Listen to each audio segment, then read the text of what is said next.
இன்றைக்கு கோவை மாவட்டம் அவிநாசி சாலையில் அமைந்திருக்கக்கூடிய சின்னியம்பாளையம் என்ற பகுதியில் அமைந்திருக்கக்கூடிய மாரியம்மன் திருக்கோவிலில் அங்கு பிரதிஷ்டை செய்யப்பட்டிருக்கின்ற விநாயகர் சிலைகள், ராகு கேது சிலைகளை ஆகியவற்றை பிடுங்கி எறிந்து சேதப்படுத்தி சமூக விரோதிகள் அட்டகாசம் செய்திருக்கிறார்கள்.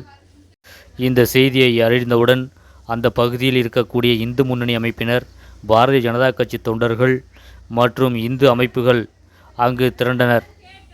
அப்பகுதிக்கு விரைவாக பாரதிய ஜனதா கட்சியினுடைய மாநில துணைத் தலைவர் திரு ஏபி முருகானந்தம் அவர்கள் அப்பகுதியை சென்று பார்வையிட்டார். அருகில் இருந்தவர்களிடம் இது பற்றி விசாரணையை மேற்கொண்டார். அதனைத் தொடர்ந்து காவல்துறை உயர் அதிகாரிகள் சம்பவ இடத்திற்கு விரைந்தார்கள்.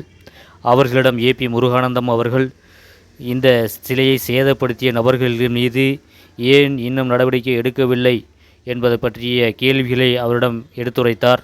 அதற்கு அவர்கள் உடனடியாக நாங்கள் விசாரணை நடத்தி கொண்டிருக்கிறோம், உடனடியாக சம்பந்தப்பட்ட நபர்களை கைது செய்கிறோம் என்று பதிலளித்தார்கள்.